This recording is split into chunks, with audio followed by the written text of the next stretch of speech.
Resaltar que hoy amanecimos con la nafta y el gasoil más barato. Es la primera vez que esto ocurre en 5 años. Es consecuencia de la baja del precio internacional del crudo Brent, que forma parte de la estructura de precios a nivel mundial. Sin embargo, en el pasado, la reducción de los precios internacionales, como ustedes bien saben, no implicaba necesariamente que eso se viese reflejado en los precios del surtidor.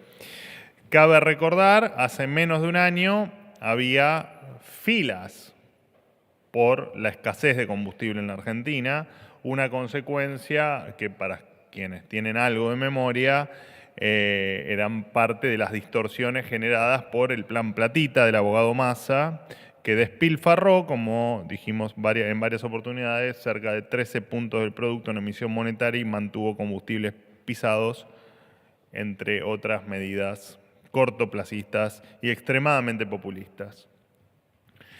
La baja del precio de los combustibles que se ve hoy en los surtidores es una consecuencia de la estabilidad de la economía argentina. Nadie baja el precio en un contexto de inflación. Por eso, este fenómeno que parece nuevo, en realidad es un síntoma de vivir precisamente en un país normal.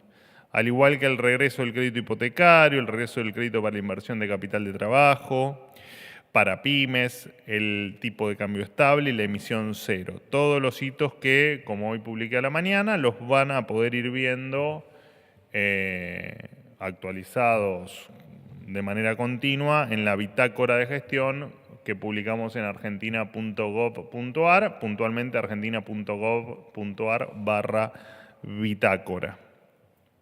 Después de años de decadencia, se terminó la Argentina del desabastecimiento de los precios ficticios por la intervención del Estado y de las medidas a contramano del mundo. El camino correcto, lo decimos siempre, es la libertad. Respecto a la convocatoria por el reclamo del presupuesto universitario, nos gustaría aclarar algunas cuestiones. El gobierno no está en contra del reclamo. En tal caso, de lo que sí estamos en contra es que el Congreso sancione leyes que no tengan una partida presupuestaria asignada, o sea que sean leyes que no puedan básicamente financiarse. El gobierno está a favor de mejorar el financiamiento en las universidades y entendemos que ese lugar es precisamente la discusión del presupuesto nacional y no otra. Mientras el resultado del aumento presupuestario mantenga nuestro equilibrio fiscal, nosotros jamás vamos a tener ningún inconveniente con eso. Por eso es que todos los legisladores deben fundamentar de dónde sacan el presupuesto, el dinero, para ejecutar los aumentos que proponen, que son válidos o que pueden ser válidos y genuinos, pero, señores, necesitamos conocer cuál es la partida que piensan recortar para pagar estos incrementos. El Ministerio de Capital Humano hizo todos los esfuerzos por mejorar los salarios de los docentes y de los no docentes. Se ofreció un incremento salarial del 6,8% por encima de la inflación. Se ancló el salario de los docentes con los de la administración pública para que cobren en tiempo y forma y no cuando se les ocurra al gobernante de turno. Antes cobraban a 68 días, hoy lo hacen en un promedio de 4,6. Y se realizaron incrementos en los gastos de funcionamiento. Cabe recordar que adicionalmente, esto también lo hemos charlado aquí en la sala, el gobierno aumentó 270% los gastos de funcionamiento de las universidades en mayo y además otorgó unos 49.000 millones de pesos adicionales a los hospitales universitarios. Exactamente lo que había pedido la Universidad de Buenos Aires. Es decir, los recursos se enviaron, lo que falta saber, y lo decimos desde el 10 de diciembre, en qué se usaron. En el caso de la UBA, el 89% de los fondos transferidos entre 2015 y 2022 aún no fueron rendidos. La Auditoría General de la Nación tiene 6 informes en proceso y solo 3 aprobados. El único informe vinculado a la UBA pertenece a la Facultad de Psicología, auditada en 2018. Esta falta de control de gastos hace imprescindible que los mismos sean revisados. Por eso el gobierno avanzó con la SIGEN para llevar adelante la auditoría. Algunos datos que ameritan al menos que sean parte del debate. Del total de estudiantes registrados en 2022, que es el último dato conocido, que son un total de 1.749.136 estudiantes, solo el 40,6% es alumno regular, o sea, solo 710.466 alumnos del 1.749.136 estudiantes registrados son alumnos regulares. El 20% tenía una materia aprobada o ninguna, o sea, había 367.299 alumnos que tenían solo una materia aprobada, y hay un llamativo 38,4% de alumnos sobre los que no se tiene información, que son 671.372 alumnos de los que no se tiene información, no se sabe a ciencia cierta si van a clase o si no lo hacen. También hay casos particulares bastante peculiares y hasta escandalosos, como el del Instituto Universitario Nacional Madres Plaza de Mayo, que recibía 1.500 millones de pesos durante la gestión anterior y solo tuvo 16 egresados, ¿no? Es escandaloso no solo por el monto, sino porque cuando uno simplemente hace una pequeña división, entiende que el costo por egresado es absolutamente astronómico. El 21,8% de los estudiantes de medicina son extranjeros, otro costo exorbitante que en algún momento tenemos que debatirlo, ¿no? No es justo que una familia bajo la línea de pobreza subsidie a los que solo van, por ejemplo, a hacer política a las universidades y no a buscar el fin último, que es el de educarse. Entendemos que la universidad pública funciona desde hace décadas con severos problemas, desde problemas edilicios, profesores que cobran o no cobran o cobran mal por su trabajo, y en algunos casos ni siquiera hay productos de higiene básica en los baños para miles y miles y miles de estudiantes. Incluso hay matrículas con contenidos que no se actualizan desde hace más de 30 años, con todo lo que esto implica, ¿no? Y con todos los avances que hay permanentes en el mundo. Nosotros hay matrículas en los que los contenidos no se actualizan hace 3 décadas. Y además los índices de terminalidad de la educativa vienen cayendo de manera abrupta. Y la intención efectiva que tiene este gobierno es de mejorar la situación de las universidades públicas, que, repetimos, situación que se viene agravando año tras año durante muchísimo tiempo. Por supuesto entendemos, y es razonable decirlo también, que no es una situación que se vaya a resolver en meses, sino que va a llevar años de intenso trabajo, y estamos dispuestos a hacerlo. Por eso lo primero que hay que hacer es sentarse a discutir con el presupuesto sobre la mesa, analizar gasto por gasto y revertir esta situación. Del lado del gobierno siempre vamos a estar abiertos para discutir y para debatir la situación de las universidades, mejorar su presupuesto, mejorar por supuesto su calidad y mejorar todo lo que haga falta para que la universidad pública tenga lo que tiene que tener, que son alumnos que se reciban, que se eduquen y presupuestos acordes a la función fundamental que tienen para nuestra sociedad. Por otro lado, contarles que el Gobierno Nacional dispuso el cierre de Trenes Argentinos Capital Humano, más conocida como DECAF, una de las 5 empresas ferroviarias que administra el Estado. La eliminación de esta empresa, cuya estructura sobredimensionada duplicaba las tareas de las otras compañías estatales ferroviarias, va a significa un ahorro de 42.000 millones de pesos anuales para el Estado, una decisión que va en línea con el mandato que los argentinos depositaron en el presidente Milei con su voto. Así que bueno, está aquí sentado, ya lo vieron y algunos ya por alguna razón sabían que venía.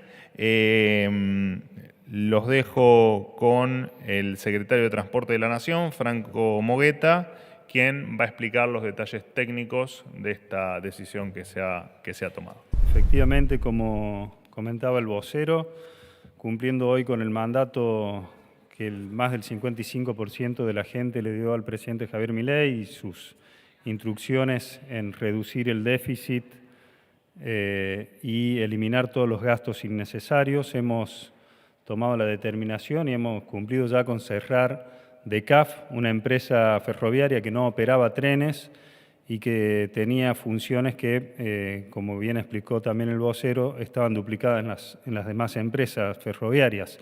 Esto representa una baja en la planta de personal del Estado de 1.388 puestos de trabajo, menos que el Estado no va a tener que pagar esos sueldos, lo cual implica un ahorro de 42.000 millones de pesos al año si le sumamos los 23 cargos jerárquicos que estaban duplicados y que cobraban entre 2 y 4 millones de pesos por mes. A su vez también, como comentario, quiero sumar que se ha cerrado el Instituto Argentino de Transporte, que por más de 10 años había sido creado o subsistió durante 10 años y no había emitido ningún dictamen a los fines que había sido creado, generando también, lógicamente, desgastes administrativos innecesarios. Durante la gestión del profesor Fernández, DECAF ha demandado al Tesoro Nacional 180 millones de dólares en un sistema ferroviario que hemos tenido que declarar en emergencia porque tiene señalamiento de más de 100 años de vida, obsoleto lógicamente, y que estamos ya cambiando en el marco de la emergencia ferroviaria. Los trenes estaban sin mantenimiento, pero a través de esta empresa el Estado en ese momento se dedicaba a hacer obras públicas cuyas funciones no estaban en sus estatutos y que tenían que ver más que nada con puesta en valor de obras de arte en algunas estaciones de trenes que ni siquiera operaban trenes tampoco y que tenían más que ver con amigos de la política como algún intendente afín en la línea política del gobierno de turno. Además también contrataba artistas populares en un programa que se llamaba Entretenerte y que paradójicamente se desarrolló en el marco de la pandemia, donde tenían encerrados a todos los argentinos, pero despilfarrando los recursos del Estado se dedicaban a contratar artistas y a hacer fiestas, entre enormes comillas, gratis, porque eso le costó miles y miles de dólares a los argentinos, además del despilfarro en el uso de vehículos oficiales, de teléfonos celulares, de tarjetas de crédito y gastos de combustibles que no eran necesarios en lo absoluto. El pico de personal de esta empresa llegó a 1.811 empleados en noviembre de 2023 y, como les decía, desde que hemos asumido a hoy, la hemos reducido en 1.388 y hemos procedido al cierre de la misma.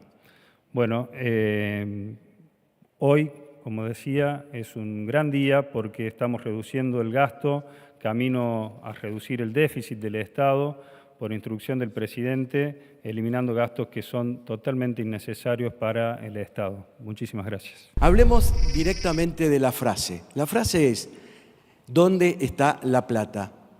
Pregunto si antes y después de lo que va a ser el tratamiento lógico en democracia para lograr los 2/3 de las cámaras, ¿por qué no buscamos la plata en un debate vinculante con los sectores para que se pueda encontrar el dinero? Porque el tema es ese, encontrar el dinero. Yo le voy a aclarar algo, porque evidentemente usted tiene algún tipo de parcialidad con algunos temas, así que me gustaría extenderme un poco en esta respuesta con respecto al veto. Porque hay cosas que no funcionan como usted imagina que funcionan. Hay cosas que funcionan de determinada manera y eso hay que respetarlo. El gobierno no está en contra de darle más financiamiento a las universidades, de hecho somos todos los que pertenecemos a este gobierno grandes defensores de la universidad pública. Lo que estamos sí en contra es de asignar una partida presupuestaria sin saber de dónde se va a sacar el dinero. Porque eso se ha hecho durante muchísimos años en Argentina y nos ha hecho mucho daño y nos ha, si se quiere, fue el vehículo que nos trajo hasta donde estamos hoy. Y la verdad es que el no saber, el aplicar algo donde no tenemos el dinero, va a perjudicar a todos los argentinos. Y nosotros eso no lo vamos a permitir. O en tal caso vamos a hacer todo para que eso no ocurra. El lugar para discutir la partida existe y es el presupuesto 2025. Y el ámbito para discutirlo es el Congreso Nacional. No sé por qué me habla de consultas populares. Hay un ámbito determinado para la discusión, que es efectivamente el Congreso Nacional, y el que además hay que... Estamos hablando del diagnóstico. Y que hablando, además Bernie. hay que... Hay un diagnóstico que dice que no hay plata. Bueno, déjeme terminar. Yo lo dejé Sí. terminar, ahora déjeme terminar. Y por supuesto que invitamos a la política a debatirlo en ese marco. Sin demagogia, entendiendo que las universidades deben ser auditadas, porque hay algo básico, que la universidad pública es sostenida con los impuestos de los contribuyentes y los contribuyentes merecen saber a dónde va su dinero. Es algo de sentido común, no hay mucho más para aclarar. Y eso no implica que se esté en contra de la universidad pública. Jamás se estuvo ni se estará en contra de la universidad pública porque entendemos el valor que tiene para todos los argentinos. Discutamos de dónde sacamos el dinero.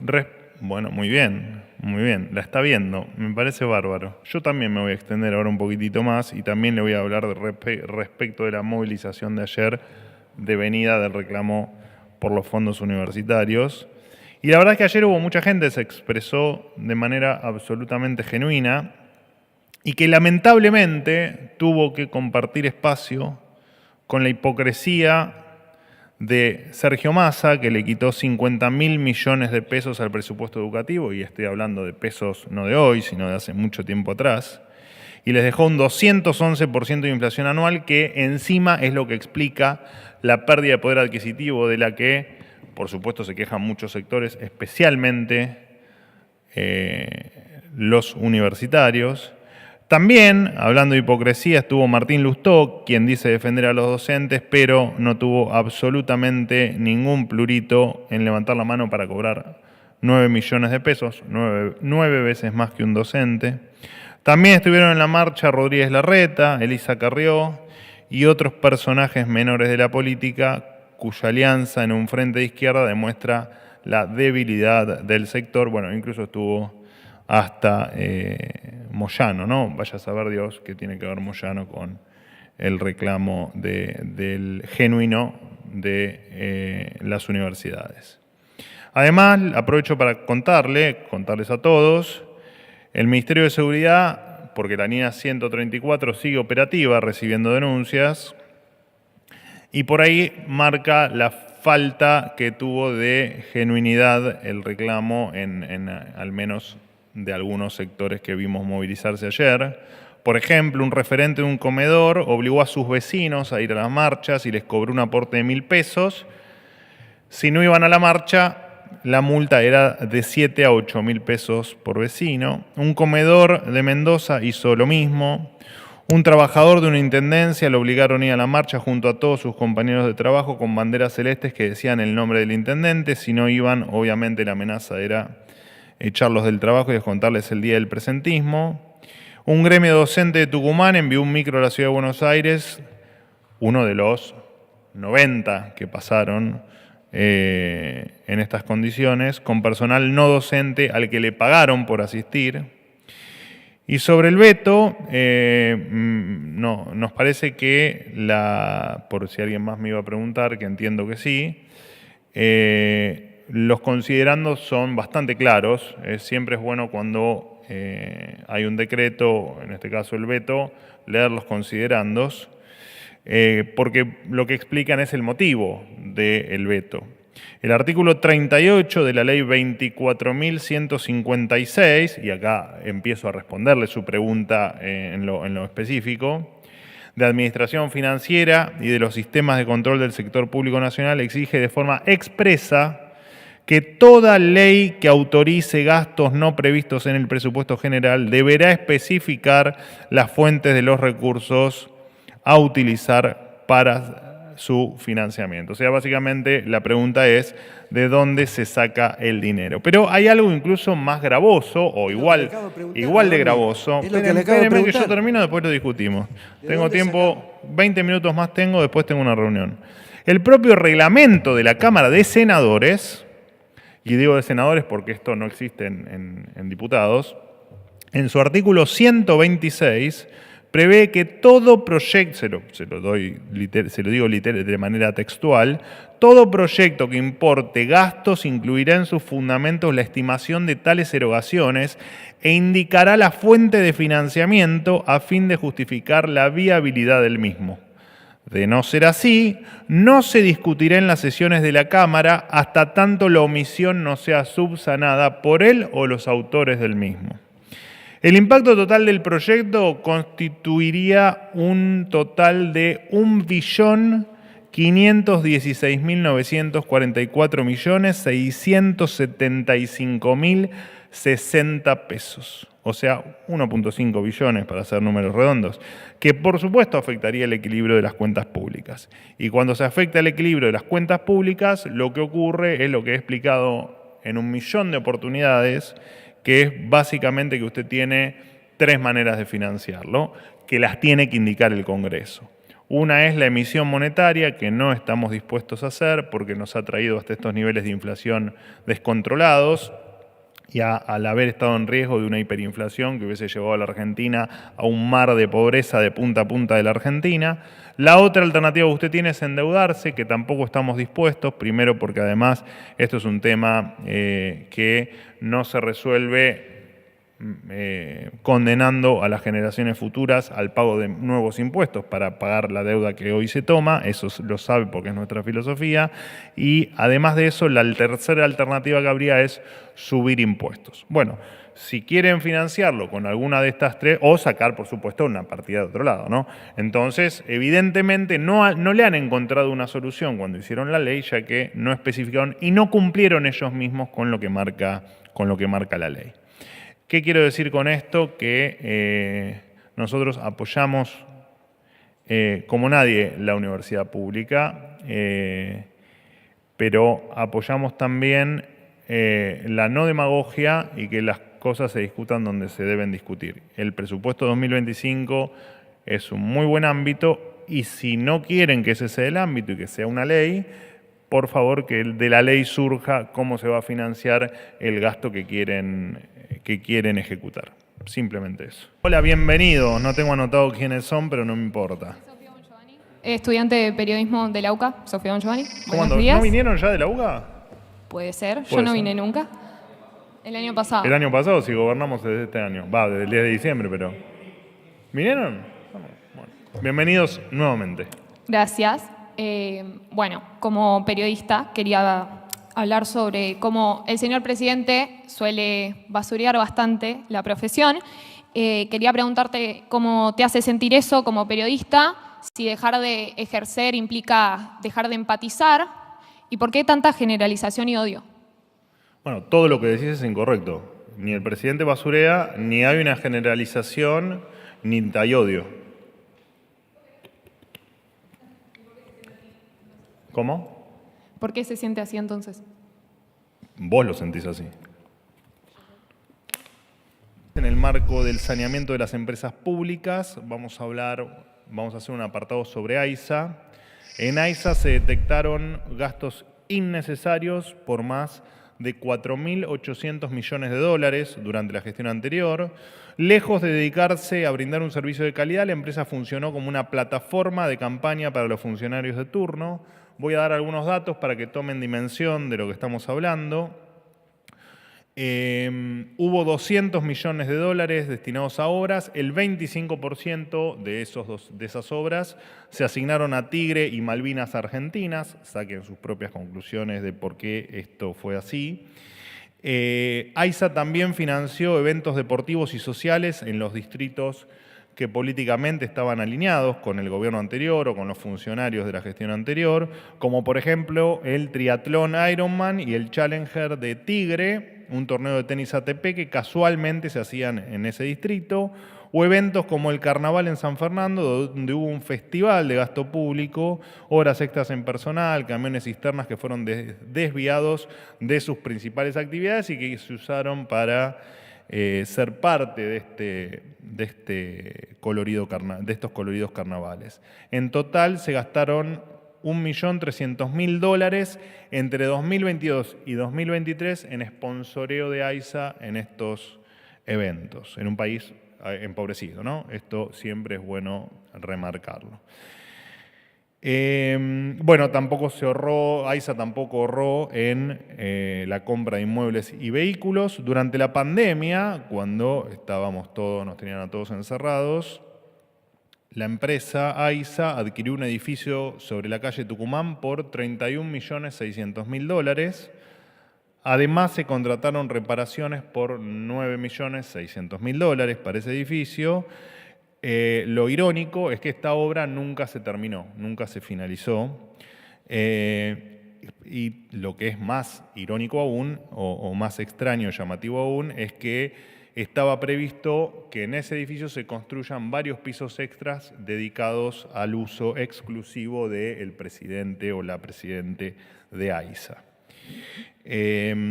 Además, en septiembre del 2023 se compraron las famosas, ya por todos, camionetas Renault Kangoo. Eran 613 camionetas que se adquirieron por $25.700.000, o sea, $42.000 por cada camioneta Kangoo, el triple de su valor real a la fecha de compra.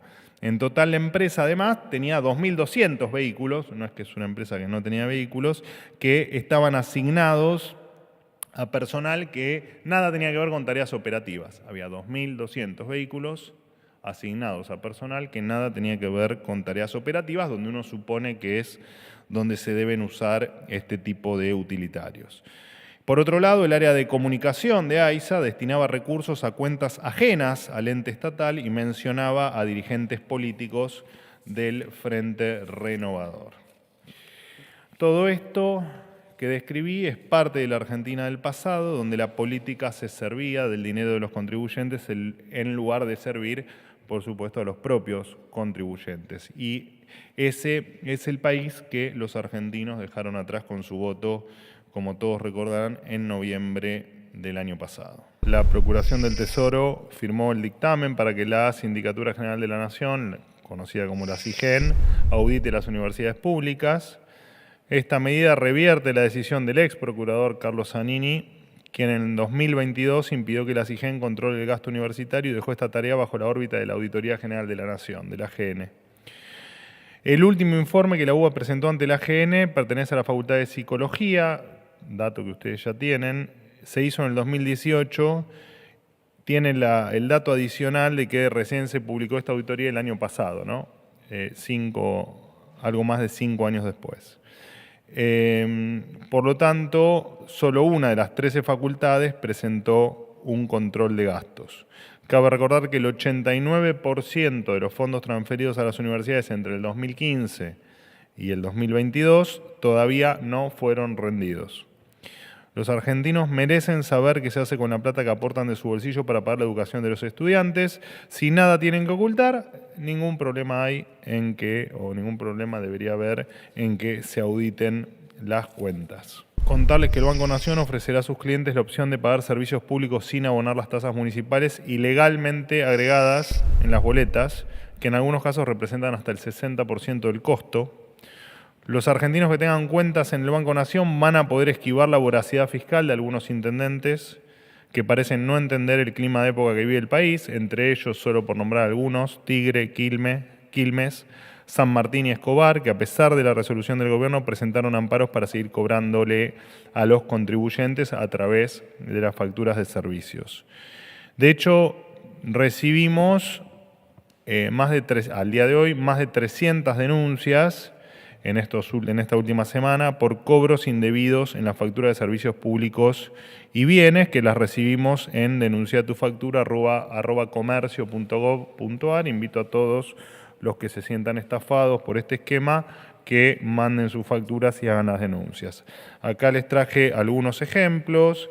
Por ejemplo, en esta factura de Cooperativa Eléctrica Chacabuco, de la factura total, hay, por ejemplo, en tasa municipal de alumbrado público, 12.720 pesos con 93, fondo especial de alumbrado público, 0,23, bastante marginal, y después son buenos con el contribuyente y le hacen un descuento de alumbrado público, le hacen un 10% de descuento Así que casi el 10% de la factura se va efectivamente en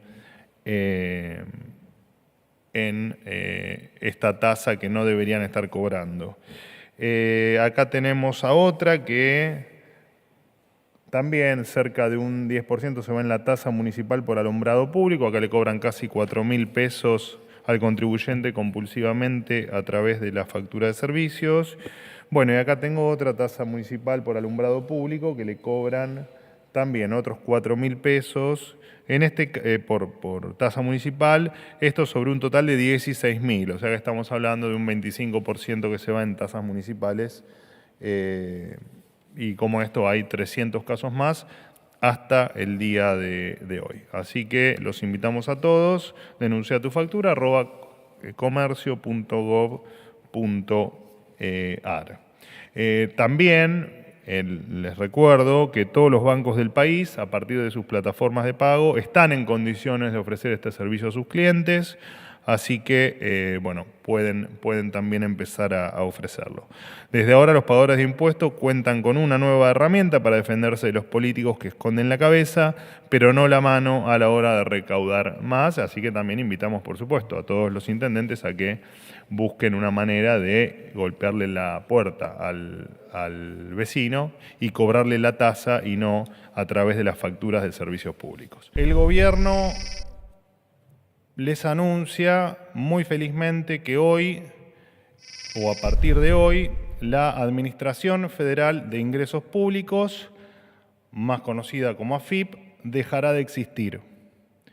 En su lugar se va a crear la Agencia de Recaudación y Control Aduanero con una estructura simplificada. Se van a reducir 45% las autoridades superiores, casta política, y un 31% los niveles inferiores de la estructura actual. Es decir, en total se van a eliminar el 34% de los cargos públicos. Además, van a reubicarse y pasar a disponibilidad unos 3.100 empleados que ingresaron durante el último gobierno de manera, entendemos, irregular. Esto va a suponer un ahorro presupuestario en torno a los 6.400 millones de pesos al año. Por otro lado, se tomó la decisión de que dejen de cobrar la llamada cuenta de jerarquización, que por este concepto hoy cobran la titular de AFIP más de 30 millones de pesos por mes y los directores más de 17 millones de pesos por mes. Ahora van a pasar a cobrar tanto el titular como los directores sueldos equivalentes o equiparables a los que cobran los ministros y los secretarios de Estado. A lo largo de su existencia, este organismo funcionó como una caja política y, como todos sabemos, han sometido a muchos argentinos a persecuciones absolutamente inmorales. Esa Argentina de la voracidad fiscal se terminó. Lo que es de cada argentino es suyo y de nadie más. Ningún burócrata del Estado tiene por qué delegarse el poder de decirle a un argentino qué hacer con su propiedad. Como reza el principio que el presidente enunció el 10 de diciembre, en el momento de su asunción, el liberalismo es el respeto irrestricto por el proyecto de vida del prójimo basado en el principio de no agresión, en defensa de la vida, la propiedad y la libertad. Ese liberalismo es lo que nos llevó a ser una de las principales potencias del mundo a fines del siglo XIX y principios del siglo XX. Hacia esa Argentina queremos ir sin AFIP, sin INADI y sin ningún otro organismo que cercene la libertad de la gente de bien. El Gobierno Nacional tomó la decisión de ampliar la oferta en el rubro, en el mundo de las telecomunicaciones. De esta manera se van a implementar una serie de medidas para alentar una mayor competencia entre las empresas del sector, por supuesto apuntando a lo que queremos en todos los ámbitos, que es más competencia, mejor servicio y menor precio. En primer lugar, el gobierno va a poner a disposición los 100 MHz de espectro que el Estado Nacional le reservó a ARSAT para comunicaciones móviles y que no está utilizando. Además de los 50 MHz que se encuentran en manos del ENACOM, estas bandas de frecuencias se van a utilizar para el servicio de 5G. La habilitación de estos activos van a impulsar las inversiones para mejorar el servicio de telecomunicaciones en el país, con mejores condiciones de prestaciones de servicios y menos privilegios de las empresas públicas. En segundo lugar, se eliminarán las exenciones del impuesto al valor agregado de la ley del impuesto a los diarios, revistas y publicaciones periódicas, así como también las suscripciones de ediciones periodísticas digitales de información en línea. Con esta modificación, los sujetos que realicen las actividades referidas pasarán a tributar el IVA sin ninguna ventaja con respecto al resto de los actores económicos. Esta medida se entiende que va a aumentar la recaudación en 264.000 millones de pesos. En tercer lugar, el Estado Nacional va a impulsar la relicitación para el contrato de provisión del servicio de conectividad en las 16.000 escuelas que se encuentran a lo largo y a lo ancho del país, el cual es representativo de un monto aproximado, este contrato, de 60.000 millones de pesos anuales. Además, contarles que la AGN realizó una auditoría sobre la gestión del ENACOM vinculada a la administración de los recursos provenientes del Fondo Fiduciario del Servicio Universal, el conocido como FFSU. El periodo auditado comprende del 1 de enero del 2019 al 31 de agosto del 2020. Por último, siguiendo los lineamientos del decreto 70/2023, que incluyen modificaciones a la ley 27.078, ENACOM va a derogar la resolución 1491/2020, así como también la obligación de incluir señales de carácter informativo en la grilla de programación. Con esto van a quedar corregidas las asimetrías entre los servicios TIC y los servicios audiovisuales. La auditoría arrojó como resultado que las empresas Telecom y Telefónica debían más de 3.000 millones de pesos en conceptos de aportes de inversión al fondo antes referido. Por su parte, Telecom abonó los intereses moratorios 2 años después desde su liquidación original. Este trabajo dejó en evidencia que el ENACOM omitió intimar a las empresas, falló en el control e incurrió en una demora en la resolución de recursos interpuestos por las empresas ante el propio ENACOM. En virtud de esto, el Estado Nacional iniciará un relevamiento de todos los contratos existentes en materia de telecomunicaciones para analizar su cumplimiento, y la Comisión Nacional de Defensa de la Competencia iniciará un proceso de exhaustivas investigaciones en todo el territorio de la Nación para analizar si existen conductas anticompetitivas en la industria. Estas medidas van a permitir un adecuado análisis de las condiciones de mercado y la protección de los derechos de los consumidores. De esta manera, el Gobierno trabaja constantemente en el programa de desregulación, apertura de mercado y corrección de cualquier distorsión existente que afecte la calidad o condiciones de prestación de los servicios. Comunicarles que producto de la Ley Bases se procederá a privatizar la empresa estatal Belgrano Cargas y Logística Sociedad Anónima, en lo que será la primera privatización de una empresa ferroviaria desde que asumió la administración del presidente Milei el 10 de diciembre pasado. Solo para ponerlos en contexto, a quienes no lo saben, el año pasado el Estado puso 112 millones de dólares en esta empresa, por supuesto dinero que salió de cada uno de nosotros, de todos los argentinos. Para dimensionar el deficiente estado del sistema ferroviario argentino de cargas, la distancia media transportada hoy es de 500 kilómetros y es exactamente la misma distancia media que se transportaba hace 50 años en la República Argentina. O sea, en medio siglo no hemos avanzado absolutamente nada. Y el límite de cantidad de toneladas que puede transportar el Belgrano Cargas se mantiene congelado desde el año 2009. En contraposición, en estos mismos 50 años, en este mismo medio siglo que la distancia media transportada no varió, la producción agrícola, que representa el 60% de la carga transportada, se multiplicó por 5. Ahora, sin la intromisión inútil del Estado, la privatización del Belgrano Cargas va a aumentar su competitividad, transparencia y eficiencia. Y bueno, como dijo el prócer liberal Milton Friedman, uno de los grandes errores es juzgar las políticas y programas por sus intenciones más que por sus resultados.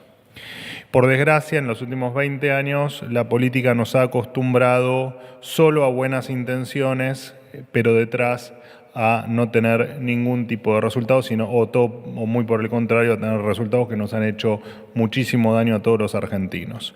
Bueno, y como señaló el presidente Milei desde el 10 de diciembre, todo lo que se pueda privatizar se va a privatizar y todo lo que pueda pasar al sector privado para que sea más eficiente, así se hará. Ahora los dejo con Diego Chaer, él es el titular de la Agencia de Transformación de Empresas Públicas, que por supuesto les va a dar más detalles sobre esta medida. Como recién anticipó el vocero, el mandato del presidente es muy claro. El Estado no es empresario. Por eso todas las empresas del Estado se van a abrir a capitales privados y se someterán a procedimientos para restringir y finalizar completamente la participación estatal en las mismas.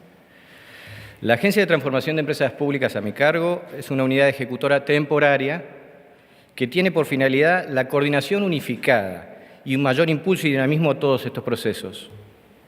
A partir de las competencias que se le otorgan a esta unidad a través del decreto 764 del año 24, tiene la responsabilidad de impulsar los proyectos integrales vinculados a la concesión, privatización, cierre, fusión, reestructuración, venta total o parcial de los paquetes accionarios de todas las sociedades y empresas públicas. En esta línea, como se anunció, iniciamos hoy el proceso de privatización de la empresa estatal Belgrano Cargas y Logística S.A., un proceso que implica la concesión al sector privado. La empresa opera 3 líneas ferroviarias que cubren un total de 7.600 kilómetros. Para cada una de las 3 líneas vamos a instrumentar 7 procesos de concesión diferenciados. Una concesión por la vía, con derecho a cobro de peaje, y que incluirá el traspaso de los empleados afectados a la misma. 2 concesiones de locomotoras, que permitirá incentivar la competencia, que incluya a sus respectivos conductores. 2 concesiones de vagones y 2 concesiones de talleres que incluyan a los empleados asociados. De esta manera, todas las vías quedarán concesionadas en el sector privado, permitiendo con este modelo triplicar el volumen de carga transportada, ya que se incrementará la cantidad de trenes y sus frecuencias. El esquema propuesto es de concesión de infraestructura de acceso abierto, es decir, que el concesionario de la misma tendrá la obligación de permitir el paso a todos los operadores que quieran transportar carga por esas vías, evitando con esto conductas monopólicas. Las tierras y las vías continúan siendo de propiedad del Estado Nacional. Con todo esto se les quiere decir que la empresa Belgrano Cargas, tal como funcionaba hasta ahora, deja de existir. Muchas gracias. La Agencia Nacional de Discapacidad, que depende del Ministerio de Salud, diseñó un operativo conjunto con los Ministerios de Seguridad y de Justicia, donde se logró capturar a 14 delincuentes prófugos que cobraban de manera irregular una pensión no contributiva por invalidez laboral.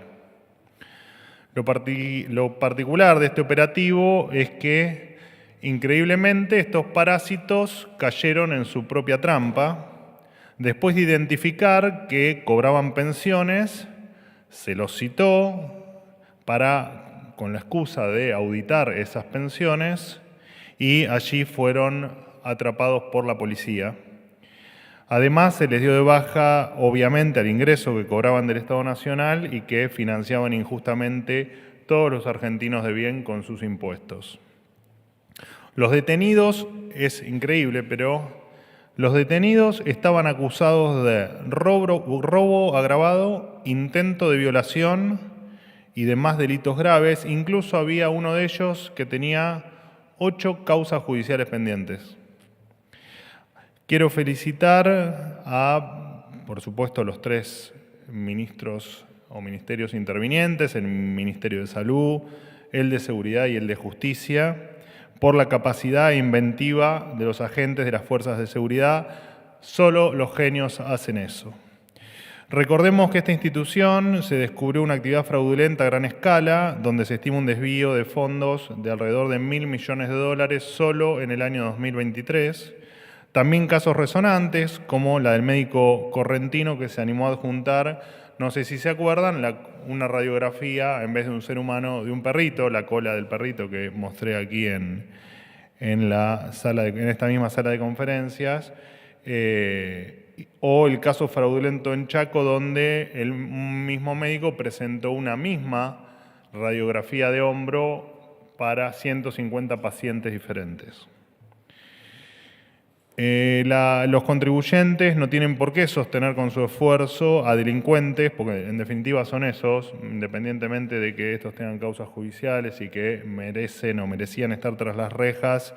La verdad que el que cobraba una pensión por discapacidad sin necesitarla o sin merecerla o sin ser discapacitado no es ni más ni menos que un delincuente, que no trabajan, que no producen nada y que encima pretenden vivir del gasto estatal.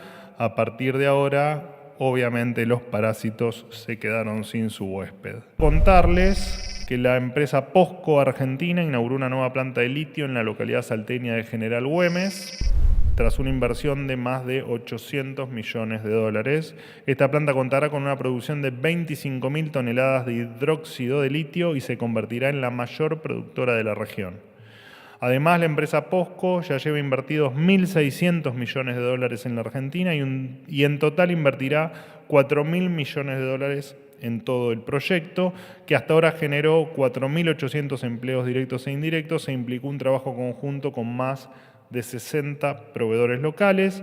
El desarrollo regional se logra con más inversiones, más capitalismo y más libre mercado. Si le han dicho otra cosa, señores, les han mentido. El Gobierno Nacional firmará, entiendo que está firmado, hace un rato el decreto que prohíbe que los familiares o cónyuges de empleados estatales que fallecieron ocupen sus puestos de trabajo en su reemplazo. Algunos organismos del Estado, como el extinto o la extinta FIP, el Banco Central, ANSES o Banco Nación, incluyen dentro de sus estatutos normativas que habilitan los cargos hereditarios, un privilegio que la administración del presidente Milei va a desterrar para siempre, tal cual siempre lo dijo, valga la redundancia. Este injusto, insólito beneficio de la vieja política se disolvió durante la presidencia del ingeniero Mauricio Macri, pero fue reinstaurado por el profesor Fernández tiempo después. También se puede ver este tipo de privilegios de sangre en otros organismos del Estado, particularmente en las provincias. Por citar un ejemplo, el Banco Provincia, perteneciente al gobierno de la provincia de Buenos Aires, todavía sostiene esta normativa a contramano del mandato de los argentinos. Este delirio que se está sepultando hoy es parte de la misma lógica que reinaba la Argentina hasta el 10 de diciembre y llevó a encontrarnos en la administración, luego de asumir, con, por ejemplo, empleados en ropa interior haciendo milanesas en alguna cochera de algún ministerio, o choferes que tenían choferes, ¿no? Llegaban de hacer su trabajo de chofer y se subían al auto con su chofer para que lo lleve a sus casas. Este era el delirio que se vivía en Argentina. Se acabó la lógica del Estado como un botín a rifar entre amigos y familiares de una pequeña minoría privilegiada. En la Argentina, de las ideas de la libertad, los cargos públicos se asignan por mérito y esfuerzo individual. En esta Argentina, señores, nadie tiene sangre azul. Bueno, muchas gracias, Manuel. Un placer acompañarte hoy para comentar un poquito sobre esta medida que impulsa el Ministerio de Regulación y Transformación del Estado. De hecho, está acá el secretario de Transformación del Estado, Maximiliano Fariña. Y la verdad que tendríamos que volver un poquito atrás en el tiempo, ¿no? En 1789, discúlpenme que me voy bastante atrás, en un país que se llamaba Francia, ocurrió una cosa que se llama la Revolución Francesa. Y la Revolución Francesa ocurrió porque los franceses no querían que el hijo del rey necesariamente sea el rey. ¿Por qué tenía que ser el hijo del rey el rey? ¿Y por qué el hijo de un zapatero tenía que ser zapatero y no podía ser otra cosa? Por ahí el hijo del zapatero tenía que ser el rey, no el hijo del rey, ¿correcto? Entonces la Revolución Francesa se versó fundamentalmente en eso, en eliminar esos privilegios de sangre que de alguna manera no permitían que una sociedad fuera verdaderamente libre. De eso se trata la Revolución Francesa. Por supuesto que esas ideas llegaron muy rápido al Río de la Plata. Todos nosotros estudiamos en el secundario que la Asamblea del año 1813, uno de los puntos centrales que tenía, todos se acuerdan, ¿no? Los estudiamos en el secundario, era la abolición de los títulos nobiliarios y por supuesto eso después fue tomado por la Constitución Nacional 1853, artículo 16, dice que se eliminan en Argentina cualquier prerrogativa de sangre o cualquier título nobiliario. Imagínense, nosotros estábamos luchando contra el autoritarismo monárquico, casi diría medieval, europeo en ese momento.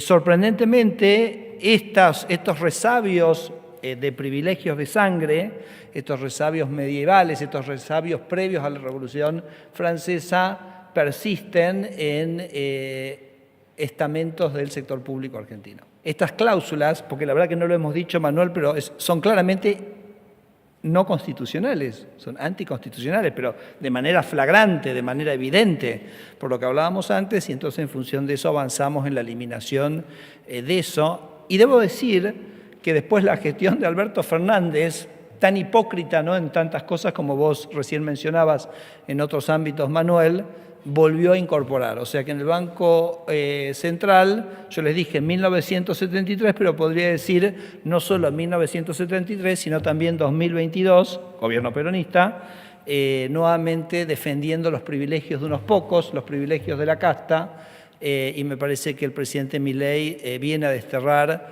una sociedad con privilegios para pocos en aras de la libertad para muchos. Riesgo País alcanzó su nivel más bajo en los últimos 5 años. Hoy rompió la barrera o el nivel de los 900 puntos. Obviamente esto va variando en el minuto a minuto, pero lo cierto es que la tendencia es clara y es a la baja y es a la normalización final de este indicador, que por supuesto es producto del superávit fiscal, de la emisión cero y de las anclas que tiene el gobierno tanto en materia fiscal como en materia monetaria. Subieron las acciones argentinas, los bonos acumulan subas como en mucho tiempo no se veían. Por supuesto que esto también está relacionado con el viaje del ministro Caputo a Estados Unidos, donde Argentina obtuvo financiamiento por 8.800 millones de dólares, tanto del Banco Mundial como del BID. Y es importante aclarar, porque el riesgo país parece simplemente un indicador más que no le importa, que mucha gente considera que es menor, pero más allá de que nosotros sabemos cuál es el final del camino, independientemente de que por momentos el riesgo país pueda subir un poco más o tener algún tipo de volatilidad por diferentes circunstancias, la baja del riesgo país implica una baja de tasas para la Argentina, no solo para el sector público, que de por sí es relevante, sino también para el sector privado. Y cuando la tasa es menor para el sector privado, eso significa que si un privado se financia a una tasa más baja, lo que ocurre es que determinados proyectos de inversión que a determinada tasa no eran viables, a tasas más bajas de interés, a tasas más bajas de financiación, empiezan a ser viables y esas inversiones se empiezan a concretar. Y cuando una inversión se concreta, mal que les pese a muchos, no es solo que gana dinero el empresario que ve en un proyecto de inversión solo rentabilidad. Detrás de ese proyecto hay rentabilidad, por supuesto, porque si no, no existiría, pero también hay mejoras salariales, hay nuevas contrataciones, tanto directas como indirectas, y hace que efectivamente se crezca, ¿no?, que es un poco la solución a los problemas de pobreza, de indigencia y de tanto atraso que viene sufriendo la Argentina desde hace tantos años. Así que algunas variables tiendan a niveles como existen en el resto de los países medianamente serios, es muy relevante y muy importante para todos, no es solo una variable más de la economía. Cerca de Rosario, las Fuerzas Armadas han interceptado un avión no autorizado en el espacio aéreo argentino.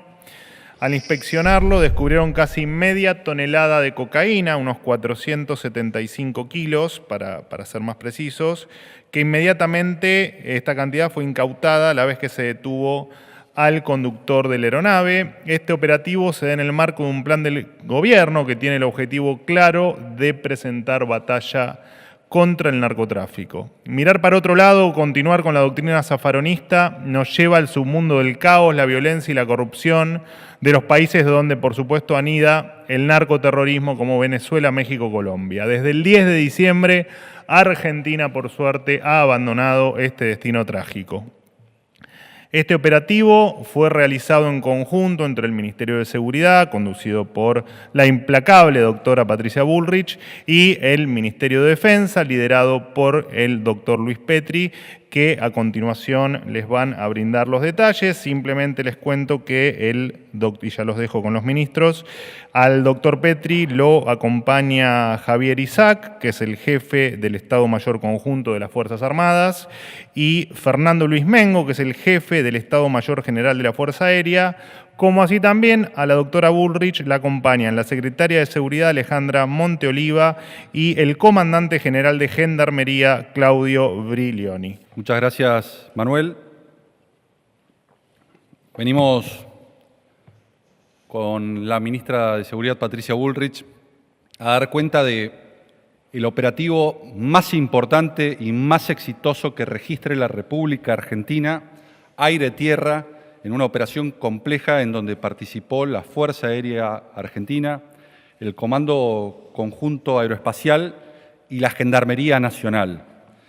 Esto no tiene antecedentes en la República Argentina y por eso creemos que es trascendental el cambio de rumbo que se dio a partir del 10 de diciembre, con instrucciones muy claras y muy precisas por parte del presidente de la Nación, de Javier Milei, de dar una lucha sin cuartel contra el narcotráfico, y esa lucha sin cuartel contra el narcotráfico está dando resultados en Rosario, donde se está implementando el Plan Bandera y las Fuerzas Armadas están colaborando con las fuerzas de seguridad, pero también está dando resultados en todo el país.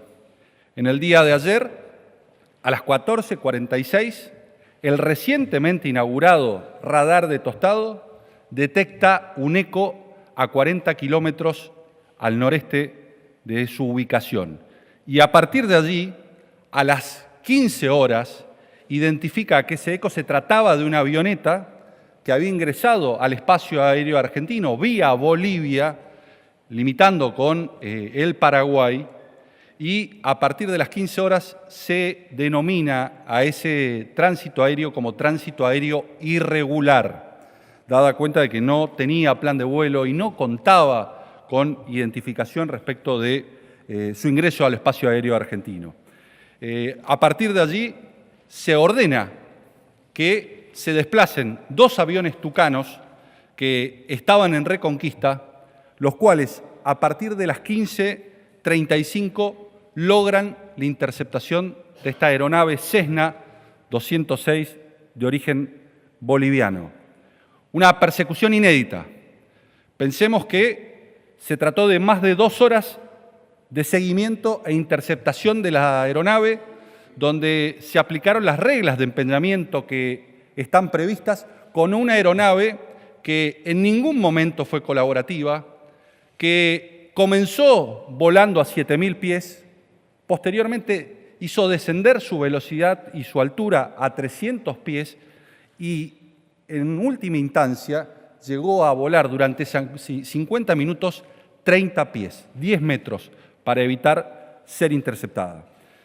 A partir de esto inmediatamente se dio comunicación a la Gendarmería Nacional y se comenzó a hacer un trabajo conjunto, articulado, para proyectar y pronosticar posibles zonas de aterrizaje.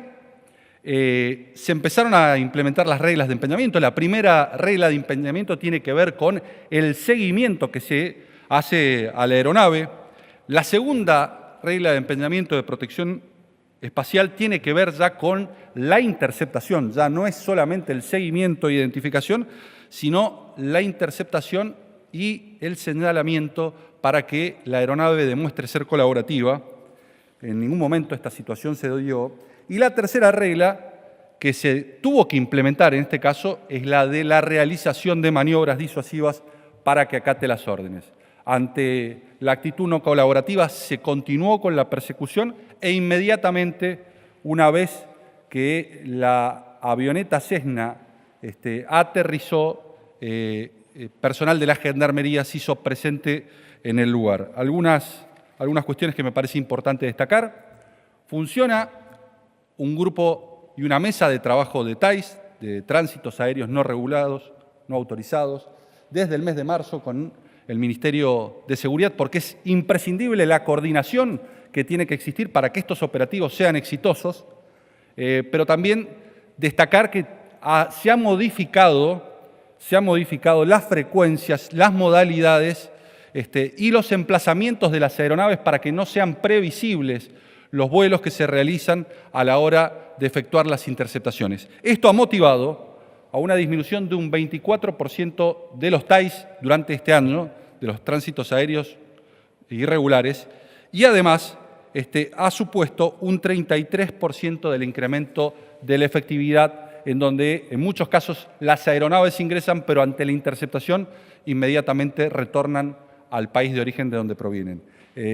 Rescatar el trabajo conjunto y decirles que la lucha contra el narcotráfico es todos los días, pero este es el camino, este es el sendero, hacerle la vida imposible a los narcotraficantes con todo el peso de la ley, como hoy lo ha hecho la Fuerza Aérea Argentina, como hoy lo ha hecho el Ministerio de Defensa, el Ministerio de Seguridad y la Gendarmería. Muchas gracias. Tal como lo ha dicho el ministro Petri, es muy importante entender que la lucha contra el narcotráfico se tiene que dar en todos los niveles, a nivel terrestre, en las fronteras por donde intenta todo el tiempo entrar la cocaína, por la frontera con Bolivia, la marihuana o otro tipo de drogas, en la frontera con Paraguay, por agua, que se realizan muchos procedimientos en la triple frontera, y por aire. Esta realidad de haber logrado un primer tráfico aéreo ilegal que entraba con matrícula boliviana, un avión que sale de un aeropuerto boliviano que vamos a investigar, que llega a 20 kilómetros de Rosario, lugar donde estamos operando y generando un cordón de protección para que no entre la droga. Evidentemente, esta lógica de entrar tan cerca por aire es el intento de evitar los controles terrestres y fluviales que tenemos de la Fuerza de Seguridad.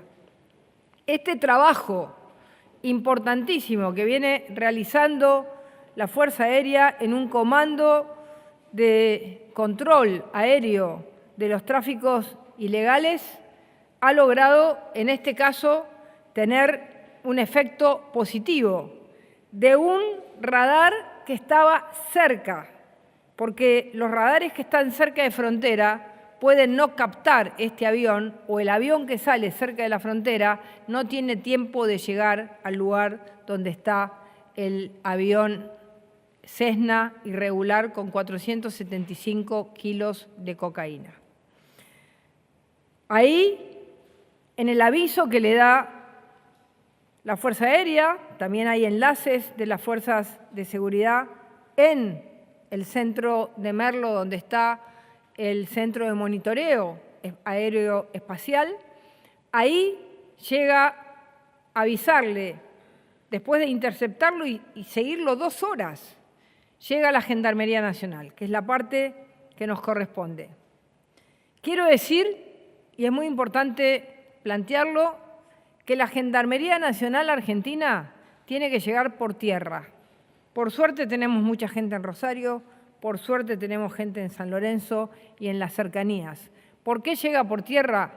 Porque recibimos a la Gendarmería con 0 helicóptero. Y tenemos un solo helicóptero que hoy lo tenemos en la zona de Orán. Con helicópteros nosotros hubiéramos tenido la capacidad de generar un circuito más rápido para estar en el momento del aterrizaje en zona de influencia. Tuvimos que esperar las coordenadas y recorrer 20 kilómetros para llegar. Cuando llega la Gendarmería, se estaban escapando ya 2 camionetas que estamos buscándolas, que vamos a hacer todo lo posible por buscarlas y ver de dónde viene esa droga, esa cocaína. Llega la Gendarmería, toma el avión, secuestra el avión, secuestra la droga, cuenta la droga, 475 kilos de cocaína. El avión, se encuentran tanques suplementarios de nafta, que es lo que se utiliza en estos casos para que el avión pueda recorrer la distancia desde Bolivia, porque es un avión chico, desde Bolivia hasta la zona de Rosario. Se secuestran esos tanques y ahora estamos tras las personas que estaban volando, los narcotraficantes que estaban volando ese avión. Tenemos algunos indicios. A la noche fue Gendarmería, quedó toda la noche rodeando el avión, aún está ahí.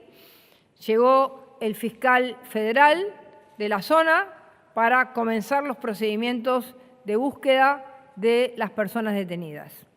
Lo que quiero plantear es que esta forma de operación entre la Fuerza Aérea Argentina, la Gendarmería Nacional Argentina, es la forma en la que vamos a lograr tener el tercer vector de control de entrada de droga en nuestro país, que es el control aéreo. Muchas veces se hace, muchas veces los aviones vuelan por abajo de los radares, muchas veces cambian los vuelos. En este caso, la rápida reacción de la Fuerza Aérea sacando un avión Tucano que tiene una velocidad apta para poder seguir a un avión Cessna, y la rápida llegada de la Gendarmería nos permitió tener el operativo más exitoso de la historia argentina. Ahora vamos por la banda, ahora vamos por los narcotraficantes, que para nosotros en la zona de Rosario, como todos ustedes saben, es fundamental. Rosario hoy es una ciudad que está funcionando. El fin de semana, estuve el martes, el fin de semana pasado Rosario tuvo el 80% de ocupación hotelera, el 90% de ocupación de los restaurantes. Quiere decir que Rosario es una ciudad que tenemos que cuidar porque hoy está en plena actividad. Esta operación es parte de un cuidado fundamental que tenemos que seguir realizando sobre Rosario con el operativo Bandera, en el que también participamos en conjunto las fuerzas federales de seguridad, las fuerzas provinciales y las Fuerzas Armadas Argentinas. Muchas gracias.